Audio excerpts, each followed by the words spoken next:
foi escrito? Qual a data que esse livro foi escrito? Então, se pensarmos em Lucas, ele poderia ter começado a levantar o conteúdo dos seus escritos, né, no período da prisão de Paulo em Cesareia. Então, logo que Paulo termina a terceira viagem missionária dele, você que observou as viagens missionárias, você vai observar que no final da terceira viagem o Paulo é preso e ele vai ficar em Cesareia por um período de 2 anos preso em Cesareia. Então, nesse período, pode ser que Lucas começa a trabalhar com todo o material, de reunir esse material. Isso seria, então, o ano 58 ao ano 60. Esses 2 anos em Cesareia ele estaria produzindo o material. Durante o tempo que Paulo fica preso em Roma, que é depois disso, ele teria concluído esse material. O Paulo ficou preso em Roma entre 60 e 62. Então, esta seria a data provável da conclusão desse material de Atos dos Apóstolos, 60 a 62, durante o tempo da prisão de Paulo em Roma. Ele acabou o material durante esse tempo.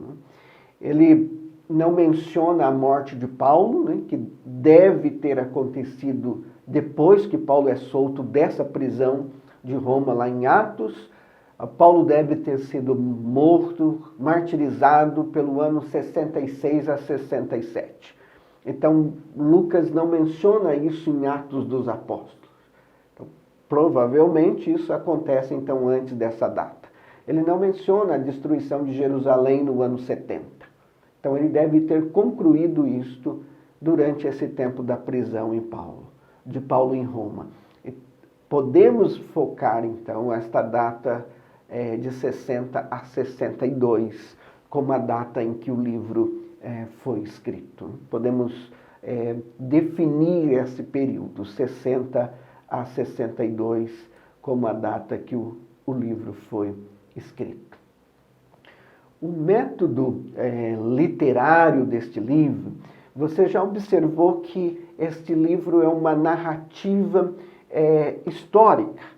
Então, é a forma como o autor escolheu, é o estilo que ele escolheu para colocar esses eventos. E é uma narrativa histórica. Então, nesse livro também você vai encontrar epístolas, né? Você tem 2 epístolas escritas, né? Uma no capítulo 15 e outra no capítulo 23. Muitos paralelos com o Antigo Testamento, então você encontra várias referências com o Antigo Testamento.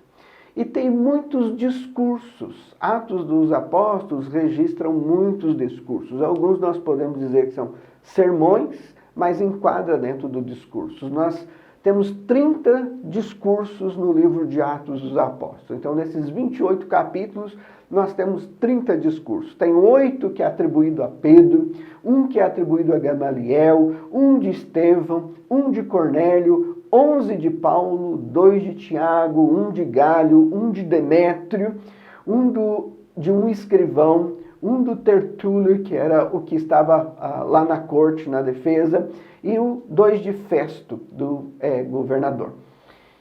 Então, esses são os discursos. No método literário, você vai encontrar vários discursos em Atos dos Apóstolos. E por ser uma narrativa, você tem que ter alguns cuidados quando você interpreta a narrativa, quando você vai para essas narrações. Então, tanto no Novo quanto no Antigo Testamento. Então, você tem que ter cuidados com ela. Geralmente, uma narrativa, ela não ensina diretamente uma doutrina. Então, você precisa ter cuidado com ela. Muitas vezes a narrativa não conclui dizendo se isso é certo ou errado. Você tem que entender o todo.